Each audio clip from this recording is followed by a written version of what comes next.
Hello guys. तो last time हमने सीखा था कि HTML का कैसे सिंटेक्स हम बनाते हैं और कैसे उसकी फ़ाइल बनाते हैं और कैसे अपना फर्स्ट कोड लिखते हैं और कैसे अपना एक वेब पेज बनाते हैं। आज की वीडियो में हम सीखेंगे कि कैसे हम HTML के टैग्स लिखते हैं, कैसे हम उनको फॉर्मेट करते हैं, उनका प्रोसेस और उनका तरीक़ेकार क्या है।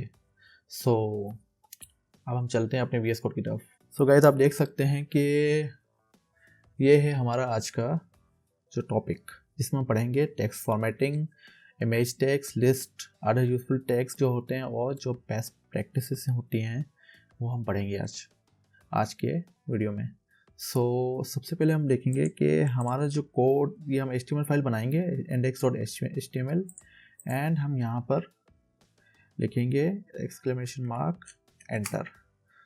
ये हमारा जो सिंटैक्स है प्री बिल्ट बॉयलरप्लेट HTML की वो आ जाएगी यहाँ पर। तो हम यहाँ पे लिखेंगे HTML टैग्स।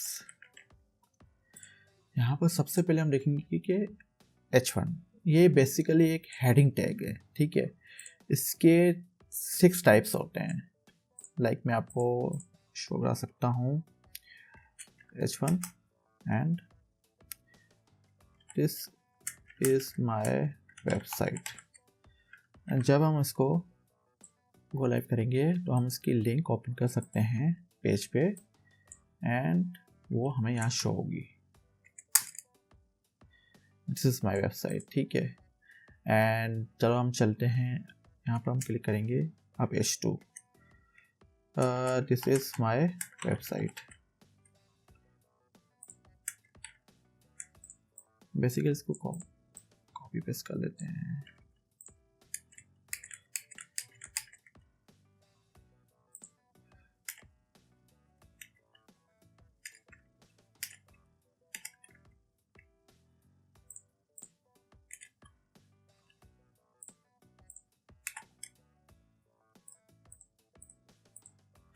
ठीक है, तो हम जैसे सेव करेंगे एंड अपने ब्राउज़र ओपन करेंगे तो यहाँ पर हम देख सकते हैं कि हमारे पास डिफरेंट साइज़ के हेडिंग्स पेज पे शो हो रही हैं, जो हमारा वेब पेज है वहाँ पर। तो इनकी जो ये एक सिंपल एक हेडिंग टैग है। जो भी हम वेबसाइट की हेडिंग देखते हैं, अगर हम एप्पल की वेबसाइट को सर्च करें, हियर वी कैन सी, और ये जो यहाँ पर शो हो रही है ये हेडिंग्स है, ठीक है। एंड लाइक दैट हम यहाँ पर ऐसे बना सकते हैं। बेसिकली जो डिफ़ॉल्ट वर्जन होता है उनके फ़ॉन्ट साइज़ भी मैटर करते हैं। अब जो H1 का फ़ॉन्ट साइज़ है वो है 32 पिक्सल्स, ठीक है, डिफ़ॉल्ट में। इसको हम चेंज कर सकते हैं कोड CSS के थ्रू चेंज कर सकते हैं एंड स्टाइलिंग करके, ठीक है। एंड H2 सॉरी मैं कहाँ जा रहा हूँ H2 हेडिंग टैग, ठीक है। इसकी जो साइज़ है वो 24 है, H3 का 18 है, H4 का 16 है, H5 का 13 है और H6 का 10 है। ये इनकी डिफ़ॉल्ट साइज़ है जो ब्राउज़र नॉर्मली शो करता है।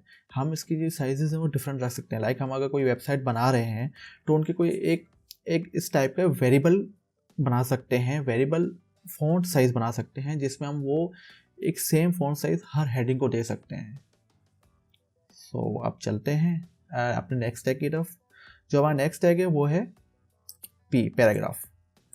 ये बेसिकली एक पैराग्राफ को ऐड करने के लिए यूज़ होता है। दिस इज़ our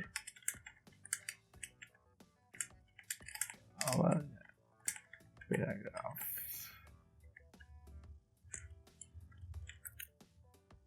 अब हम देखेंगे ब्राउज़र में, आपको शो होगा यहाँ पर this is our paragraph.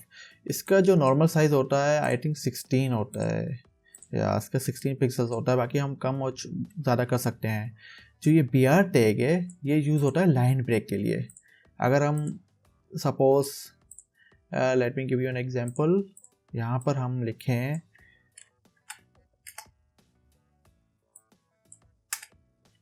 P tag and यहाँ पर लिखें this is my, I don't know why मैं इज मिस कर रहा हूँ, दिस इज माय वेबसाइट। अब अगर आप देखेंगे तो यहाँ पर आपको शो होगा दिस इज माय वेबसाइट, ठीक है। आपको यहाँ पर शो हो रहा होगा this is my website. But अगर यहाँ पर हम चाहते हैं कि वेबसाइट शो नीचे हो, लाइक सेकेंड लाइन पर, तो हम यहाँ पर ऐड करेंगे PR टैग। जैसे हम सेव करेंगे वी कैन सी रिजल्ट्स, देखें दिस इज़ माय वेबसाइट। तो ये हमें नेक्स्ट लाइन पे शो हो रहा है। ये हम H1 के साथ भी कर सकते हैं, H2 के साथ भी कर सकते हैं। लाइक अगर हम करना चाहें यहाँ पर, अगर हम कोई एग्जांपल लेना चाहें,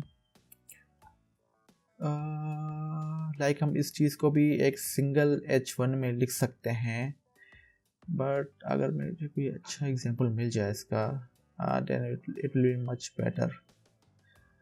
अगर हाँ ये कर सकते हैं, देखें ये अगर हम एक पैराग्राफ में लिखना चाहें, द थिनेस्ट, ये सच हो गया, ठीक है, द थिनेस्ट, अगर मैं यही लिखना चाहूँ तो मैं ऐसे लिखूँगा, अब देखें यार, ठीक है।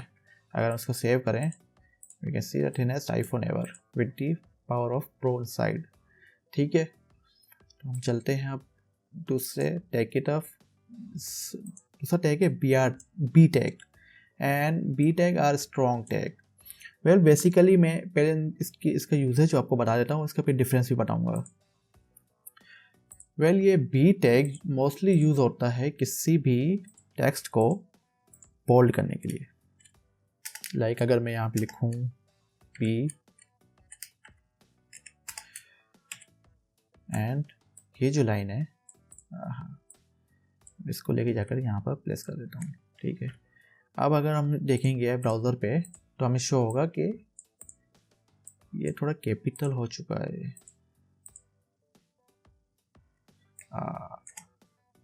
हमें शो होगा कि ये थोड़ा कैपिटल हो चुका है, थिनेस्ट आईफोन एवर। एंड अगर हम यहाँ पर यूज़ करेंगे स्ट्रॉन्ग,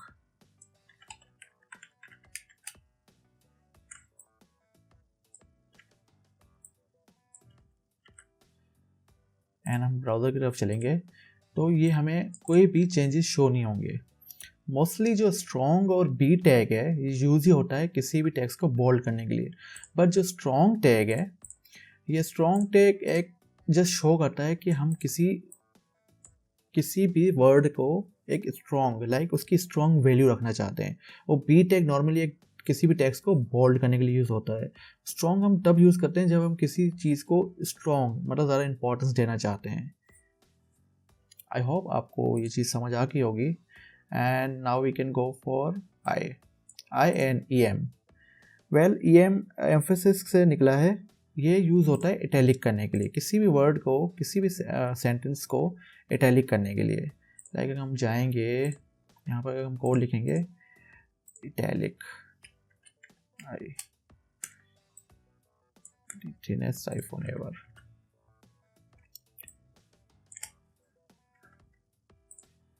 तो देखेंगे कि ये हमारा जो टेक्स्ट है वो इटैलिक हो चुका है।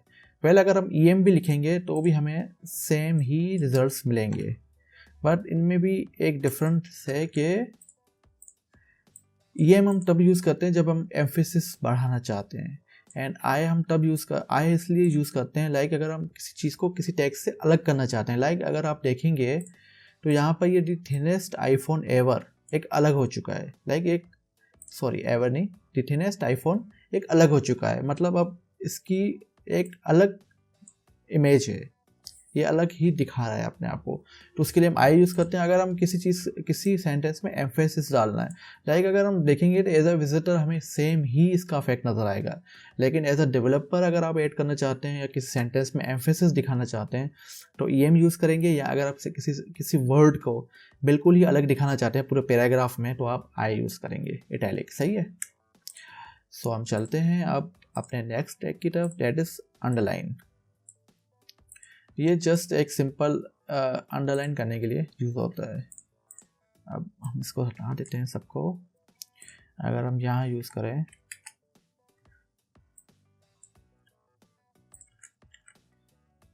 देन वी कैन सी यहाँ पे ये सेंटेंस अंडरलाइन हो चुका है। सो ये थे हमारे टैग्स, ठीक है। And now we will move to link and image tags. Well अगर हमें किसी भी वेबसाइट में हमें लिंक ऐड करनी हो, लाइक किसी भी वेबसाइट को अगर आप लिंक देखते हैं वहाँ पे क्लिक करते हैं और दूसरी लिंक पे आप चले जाते हैं, दूसरे पेज पे आप चले जाते हैं, it can be any page link, कहीं भी शेयर करना हो, फेसबुक लिंक हो, कुछ भी, तो वो हम ए टैग से ऐड करेंगे, ठीक है। ए टैग अब मैं आपको इसका एग्जाम्पल ले देता हूँ एक,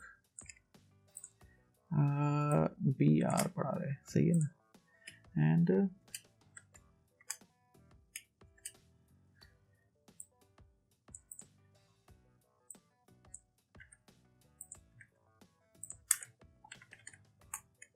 यहाँ पर हम कुछ भी दे सकते हैं, लाइक यहाँ पर हम एप्पल की ही वेबसाइट का दे देते हैं, ठीक है। एंड इसको तो सिंटैक्स ही कर लेते हैं, हाँ फॉर्मेटिंग सही होनी चाहिए हमेशा। पहला आप यहाँ पर एक और एक्सटेंशन यूज़ कर सकते हैं जिससे फॉर्मेटिंग अच्छी हो जाती है। It is prettier I think, हाँ प्रिटियर, हाँ ये रहा। तो आप यहाँ पे जैसे क्लिक करेंगे फॉर्मेट डॉक्यूमेंट, कॉन्फ़िगर, प्रिटियर, खुद ब खुद सही हो जाएगा, ठीक है। एंड हम अगर जाएंगे अपने ब्राउज़र की तरफ तो देखेंगे कि हमारे पास ये लिंक बन चुकी है। अब लिंक का कलर हम कुछ भी दे सकते हैं, वेल डिफ़ॉल्ट में ना ये ब्लू शो होता है। सो अगर हम यहाँ पे क्लिक करेंगे तो शो अप द लिंक जो हमने लिंक लगाई थी। सो आई होप आपको क्लियर हो गया होगा ए टैग। अगर अब यहाँ पे हम यूज़ करेंगे, यहाँ पे ए टैग में HRF एक एट्रीब्यूट है। पहले हम एट्रीब्यूट पे पूरी एक क्लास रखेंगे आगे जाकर, लेकिन HRF एक एट्रीब्यूट है, मतलब ये ए टैग में कुछ क्वालिटीज़ ऐड कर रहा है। एट्रीब्यूट्स वो होते हैं जो किसी भी टैग के अंदर कुछ न्यू चीज़ ऐड करें, कुछ क्वालिटी ऐड करें। तो अब हम चलते हैं इमेज टैग की तरफ। अगर हमें कोई भी इमेज लगानी हो, so we will use image tag. And मैं यहीं पे लगा देता हूँ,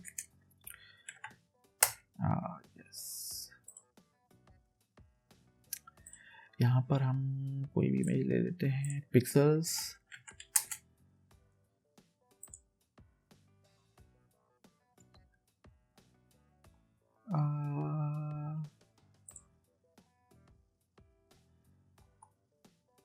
ये ले लेते हैं कॉपी इमेज लिंक। यहाँ पर हम वेट करते हैं, ऑल टैग में लिखेंगे image.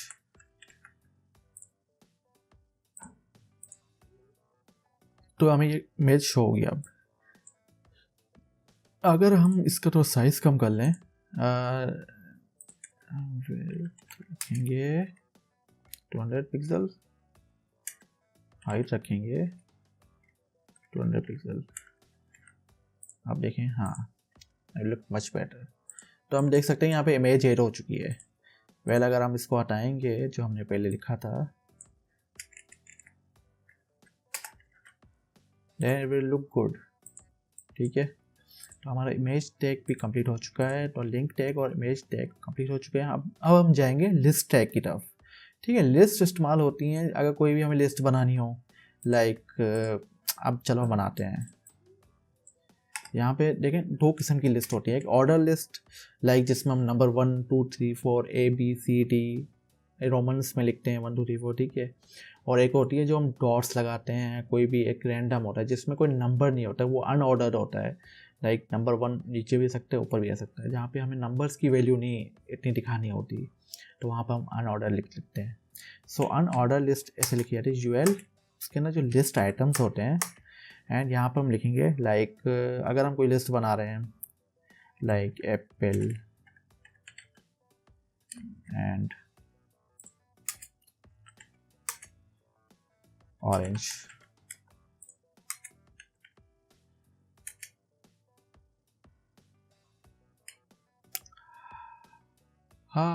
we can add any other fruit, mango, yes। अब इसको हम फॉर्मेट कर सकते हैं, yes।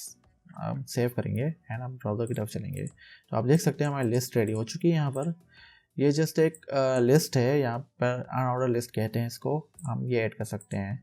और अगर हमें यही लिस्ट ऑर्डर लिस्ट चाहिए तो हम यहाँ पे बनाएंगे ऑर्डर लिस्ट, यहाँ बनाएंगे कैट डॉग लायन। अब यू कैन सी कि हमें एक ऑर्डर लिस्ट मिल चुकी है। सो ये सिंपल है बनाना, इतना कोई हैवी नहीं है। अनऑर्डर लिस्ट के लिए हम UL का टैग लगाएंगे, LI लिस्ट आइटम्स के लिए, और स्टैक को क्लोज करेंगे।